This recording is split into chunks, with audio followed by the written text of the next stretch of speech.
Iqra online learning platform. I hope you are fine and doing well. आज का हमारा topic election of the council of the state है कि राज्यसभा का चुनाव कैसे होता है, किन प्रोसीजर को फॉलो किया जाता है या किसी भी मेंबर को राज्यसभा के लिए कैसे इलेक्ट किया जाता है। आज के सेशन में इस टॉपिक को एक एग्जाम्पल के साथ समझने की कोशिश करेंगे, क्योंकि example is better than precept. So without wasting more time let me begin today's session. तो गाइज, राज्यसभा से के ताल्लुक से उसके रिगार्डिंग कुछ फैक्ट को मैंने यहाँ मेंशन किया है। सबसे पहले उन फैक्ट्स को देख लेते हैं। So have a look at this fact related to the Rajya Sabha. So the election process of the Rajya Sabha and the upper house of the Parliament of India is as follows. Rajya Sabha या upper house of the parliament के election के process को नीचे इन point में mention किया गया है। So the first point is Rajya Sabha members are elected by the elected members of the legislative assemblies through a process of indirect election. First point में इस बात को मेंशन किया गया है कि राज्यसभा के मेंबर को एमएलएज के द्वारा इलेक्ट किया जाता है। जो स्टेट के लेजिस्लेटिव असेंबली के जो मेंबर होते हैं, इलेक्टेड मेंबर, वही जो है राज्यसभा के मेंबर को इलेक्ट करते हैं। और ये एक प्रोसेस के ज़रिए होता है जिसे हम कहते हैं proportional representation through single transferable vote, या इनडायरेक्ट इलेक्शन के ज़रिए एमएलए राज्यसभा के मेंबर को इलेक्ट करते हैं। And the second point is the election is conducted by secret ballot and the members of the state legislative assemblies cast their vote to elect the Rajya Sabha. Second point में इसी बात को mention किया गया है कि जो राज्यसभा का इलेक्शन होता है, इसे एक सीक्रेट बैलेट पेपर के ज़रिए कंडक्ट कराया जाता है, जिसमें एमएलएज पार्टिसिपेट करते हैं, जो राज्यसभा के कैंडिडेट को इलेक्ट करने के लिए वोट देते हैं, वोट डालते हैं। तो सेकेंड पॉइंट में इसी बात को मेंशन किया गया है। And third point, the number of Rajya Sabha members to be elected from each state is determined by the population of the state. Third point में इस बात को मेंशन किया है कि हर स्टेट से इलेक्ट किए जाने वाले राज्यसभा मेंबर के नंबर को डिटरमाइन किया गया है पॉपुलेशन के एतबार से।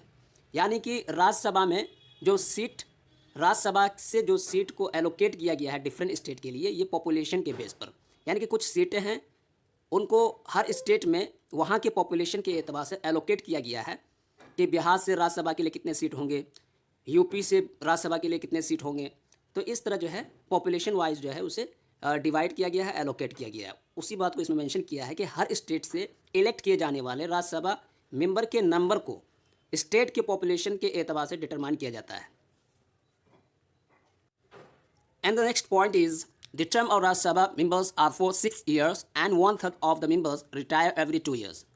राज्यसभा के मेंबर का जो टर्म है, ड्यूरेशन है, वो 6 साल का होता है। 6 साल के लिए इलेक्ट किए जाते हैं और जिसमें से हर 2 साल पर 1/3 मेंबर रिटायर करते हैं।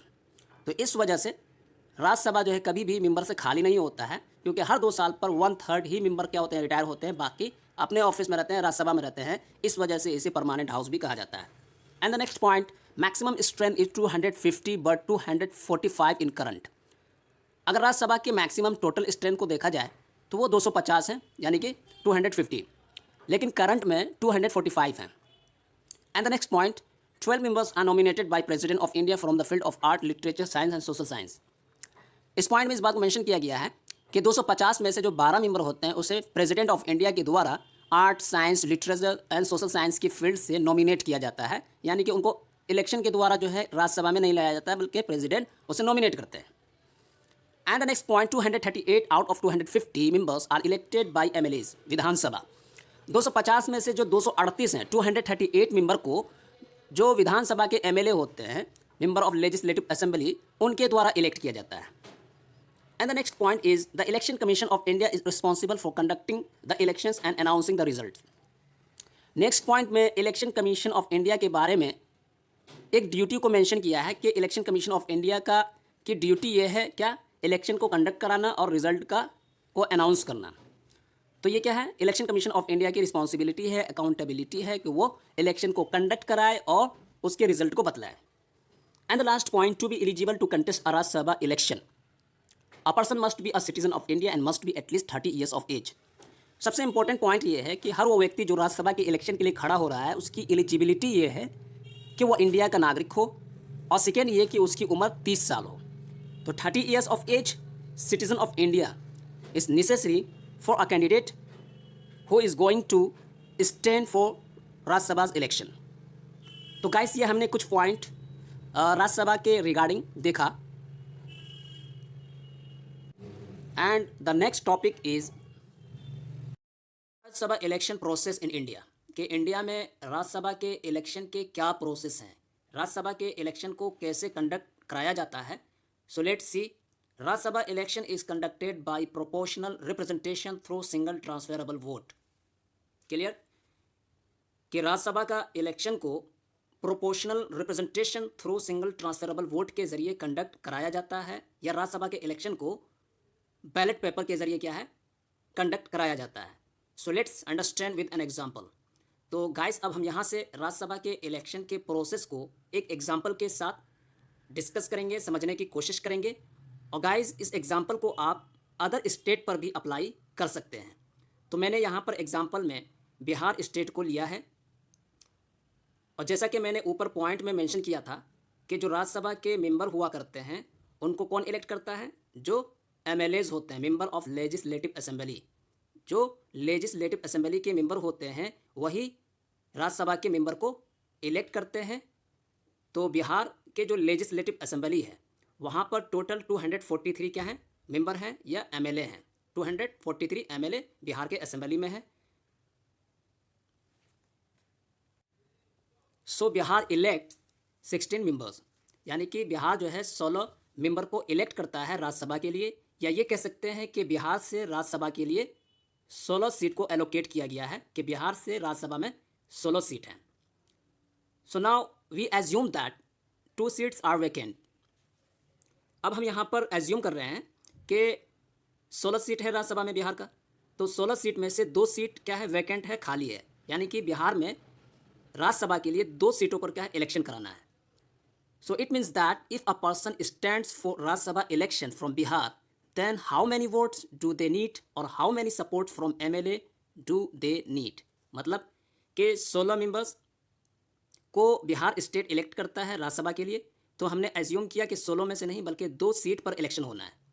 तो अब यहाँ क्वेश्चन ये आता है कि वो बंदा जो राज्यसभा के इलेक्शन के लिए खड़ा हुआ है उसे कितने वोट चाहिए या कितने एमएलएज के सपोर्ट चाहिए राज्यसभा के इलेक्शन को जीतने के लिए। तो इसे समझने के लिए कुछ फॉर्मूला है, कुछ फॉर्मूला को यूज़ किया जाता है, उसको मैंने यहाँ पॉइंट वाइज मेंशन किया है। So let's see those formula. There are formula to calculate this, that's value of vote. So vote को कैलकुलेट करने का पहला फॉर्मूला ये है, value of vote. Guys according to the rules, अगर वैकेंसी 1 से ज़्यादा है तो हर एमएलए के वोट का वैल्यू 100 हुआ करता है। एक एमएलए के वोट का वैल्यू कितना होता है, 100 यानी 100। तो बिहार में जो टोटल एमएलए हैं कितने हैं, 243 एमएलएज हैं। तो हर एमएलए के वोट का वैल्यू कितना है, 100 यानी 100। तो 243 एमएलएज के वोट का वैल्यू कितना होगा, 24,300। वंस अगेन, कि एक एमएलए का वोट का वैल्यू 100 है और बिहार में कितने एमएलए हैं, 243। तो 243 एमएलए के वोट का value 24,300, 24,300। So now from this it means 24,300 votes, how many votes a candidate needs to win the election, which we call quota। जब हमने देखा गाइस कि 243 एमएलएज के वोट का वैल्यू 24,300 है, तो अब 24,300 वोट में से कितने वोट्स चाहिए एक कैंडिडेट को इलेक्शन को जीतने के लिए। तो इसे हम टर्म देते हैं कोटा, यानी कितना कोटा चाहिए, कितना कोटा होना चाहिए एक कैंडिडेट को इलेक्शन को जीतने के लिए। So now to get the quota, this votes have to be divided by the total number of vacancies, that is 2 adding 1। तो गाइस अब कोटा को जानने के लिए, कोटा को निकालने के लिए जो ये वोट्स के वैल्यूज़ थे 24,300 ये 243 एमएलएज के वोट का वैल्यू है। तो अब इस 24,300 वोट के वैल्यू को डिवाइड किया जाएगा टोटल नंबर ऑफ वैकेंसीज। हमने एज्यूम किया था कि 2 सीट खाली हैं, तो अब हम इस 24,300 वोट्स के वैल्यू को 2 से हम डिवाइड करेंगे, तो जो रिजल्ट आता है वो 12,150 होता है। कितना होता है, 12,150। इसी के साथ हम यहाँ पर 1 को ऐड करेंगे, तो कितना हो जाएगा 12,151। वंस अगेन 243 MLAs के वोट का वैल्यू कितना हुआ 24,300। अब 24,300 को हम डिवाइड करेंगे टोटल नंबर ऑफ वैकेंसी जो कि 2 है, तो कितना निकलता है 12,150। फिर उसमें हम एक को ऐड करेंगे तो 12,151।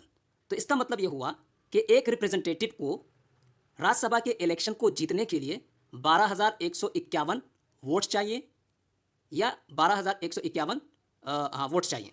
सो we know that the value of one MLA's vote is 100। अब हमने क्या ऊपर डिस्कस किया था कि एक MLA के वोट का वैल्यू कितना है 100। तो अब जो है 12,151 वोट को हम डिवाइड करेंगे 100 से। 12,000 डिवाइडेड बाई 12,151 डिवाइडेड बाई 100, तो रिजल्ट आएगा 121 पॉइंट समथिंग। तो उसे हम जो है पूरा एक एज्यूम करते हैं कि 122। तो अब मतलब ये निकला कि एक कैंडिडेट को, एक रिप्रेजेंटेटिव को राज्यसभा के इलेक्शन को जीतने के लिए 122 MLA का वोट चाहिए या 122 MLA का सपोर्ट चाहिए। जिस कैंडिडेट को, जिस रिप्रेजेंटेटिव को 122 MLA का वोट मिल गया या 122 MLA ने सपोर्ट कर दिया, तो वो राज्यसभा के लिए इलेक्ट कर लिया जाएगा। सो गाइज, ये कुछ फॉर्मूला था राज्यसभा के इलेक्शन के प्रोसेस को समझने का। अब इस फॉर्मूला को हम एग्जाम्पल के साथ समझते हैं या उसे अप्लाई करते हैं। तो गाइज, जैसा कि हमने ऊपर जिक्र किया कि बिहार असेंबली में कितने मेंबर हैं 243, टोटल MLA कितने हैं 243। और हमने एज्यूम किया था कि 5 कैंडिडेट जो हैं इलेक्शन के लिए खड़े हुए हैं और टोटल नंबर ऑफ वैकेंसीज कितने हैं 2, यानी कि 2 मेंबर को इलेक्ट किया जाना है, 2 मेंबर को राज्यसभा भेजना है या राज्यसभा का मेंबर बनाना है।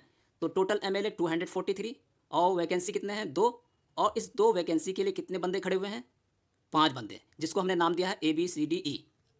तो for example 1 MLA gave first preference to A, second preference B, third preference C, and fourth preference D, and the fifth preference E. So guys, I would like to add one thing here before moving forward कि हमने जो देखा था पिछले class में लोकसभा के election को, तो वहाँ पर सिंपल है कि EVM के द्वारा क्या है इलेक्शन कराया जाता है। वहाँ कैंडिडेट के नाम्स होते हैं मशीन पर, और जिस कैंडिडेट को आपको वोट देना है उस कैंडिडेट के आगे बटन को आपको क्लिक करना है, वो वोट उसी कैंडिडेट को चला जाएगा। मगर राज्यसभा के इलेक्शन के का जो प्रोसेस है वो बैलेट पेपर के द्वारा होता है। एक सीक्रेट बैलेट पेपर होता है। ये पेपर जो है जितने भी MLAs हैं, हर MLAs को ये पेपर दिया जाता है, और उस पेपर पर उन कैंडिडेट्स के नाम होते हैं, और नामों के आगे जो है प्रेफरेंस दिया हुआ होता है, first, second, third, fourth, fifth, ऐसे दिया हुआ होता है, और ये पेपर हर MLA को दिया जाता है। सो लेट्स अंडरस्टैंड, एक MLA ने अपना पहला प्रेफरेंस जो है A कैंडिडेट को दिया, सेकेंड प्रेफरेंस B कैंडिडेट को दिया, थर्ड प्रेफरेंस C कैंडिडेट को दिया, फोर्थ प्रेफरेंस D कैंडिडेट को दिया, और फिफ्थ प्रेफरेंस E कैंडिडेट को दिया। जिस तरह एक MLA अपना फर्स्ट प्रेफरेंस A को दे रहा है, सेकेंड B को, थर्ड C को, फोर्थ D को, इसी तरह जितने MLA हैं 243 सारे के सारे MLA ऐसे ही क्या है अपना प्रेफरेंस हर कैंडिडेट को देंगे। तो ये तो हो गया कि एक MLA ने अपना प्रेफरेंस जो है डिफरेंट कैंडिडेट्स को दे दिया। तो अब रिजल्ट आता है, फर्स्ट राउंड रिजल्ट। तो फॉर एग्जांपल हमने देखा कि एक MLA ने क्या है फर्स्ट प्रेफरेंस A को दिया, सेकेंड B को, थर्ड C को। तो रिजल्ट ये आता है जो कैंडिडेट A है उसको 122 क्या है 122 वोट पड़ा या 122 MLA का सपोर्ट हुआ, और B कैंडिडेट को 115, C कैंडिडेट को 110, D कैंडिडेट को 105 और E कैंडिडेट को 100। तो गाइस, अगर आप इन पांचों कैंडिडेट या रिप्रेजेंटेटिव को देखें तो इन पांचों में से जो A है, कैंडिडेट A, उसने जो है कोटा को फुलफिल किया है। कोटा क्या था कि 121 पॉइंट समथिंग वोट किसी कैंडिडेट को मिल जाता है तो वो राज्यसभा इलेक्शन के लिए इलेक्ट कर लिया जाएगा। तो इन पांचों कैंडिडेट में से A जो है उसे क्या 122 वोट्स या ये कि 122 MLA ने सपोर्ट किया है। तो इस कैंडिडेट ने क्या है कोटा को फुलफिल कर दिया, तो ये राज्यसभा के इलेक्शन के लिए इलेक्ट कर लिया जाएगा, सिलेक्ट कर लिया जाएगा। A के अलावा जितने कैंडिडेट्स हैं B, C, D, E, इनमें से किसी का भी जो है कोटा फुलफिल नहीं हो रहा है। ना B का हो रहा है, B को 115 पड़ा, C को 110, D को 105, E को 100।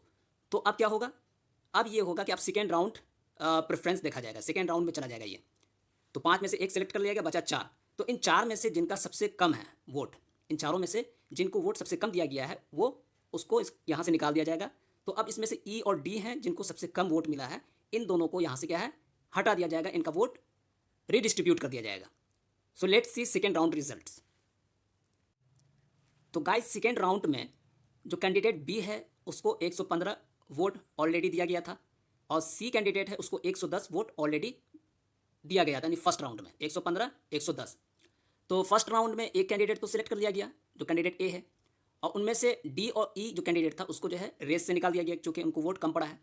तो जो कैंडिडेट डी और ई है इनके वोट को जो है रीडिस्ट्रीब्यूट किया जाएगा बी और सी पर, मतलब कि सेकेंड राउंड में जो कंपटीशन है बी और सी में हो रहा है। बी और सी जो डी और ई का जो वोट है कितना है, दोनों का मिलाकर डी का 105 है और ई का 100 है, तो दोनों को मिलाकर 205। जो ये 205 एमएलएज हैं या 205 वोट्स हैं, तो इन 205 एमएलए में से देखा जाएगा किसका, यानी कि सेकेंड प्रेफरेंस इन एमएलएज का कौन होता है, बी या सी। तो अब हम देखते हैं, फॉर एग्जांपल या हम एज्यूम कर रहे हैं कि 205 एमएलए में से 7 एमएलए ने कैंडिडेट बी को सपोर्ट किया और 5 ने कैंडिडेट सी को क्या है सपोर्ट किया। तो कैंडिडेट बी को 7 ने क्या है सपोर्ट किया एमएलए ने, तो 115 और 7 कितना हो गया 122।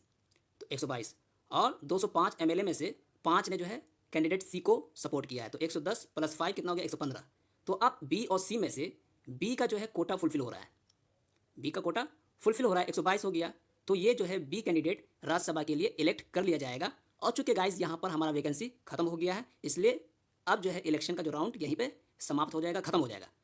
अगर फॉर एग्जांपल अगर इसके बावजूद अगर कोई जो है नहीं जीतता है या वैकेंसी बचा रहता है, तो ये थर्ड राउंड या थर्ड प्रेफरेंस में जाएगा, फिर इसी तरह फोर्थ फिफ्थ ऐसे चलता रहेगा। सो गाइज ये था राज्यसभा के इलेक्शन के प्रोसेस, जिसको हमने एक बहुत ही अच्छे एग्जाम्पल के साथ समझने की कोशिश की। तो गाइज़ आज के वीडियो को यहीं पर एंड करते हैं, समाप्त करते हैं। नेक्स्ट वीडियो में हम फिर नई चीज़ों के साथ मिलेंगे। तब तक के लिए टेक केयर। वीडियो को लाइक शेयर सब्सक्राइब करें। Thank you very much.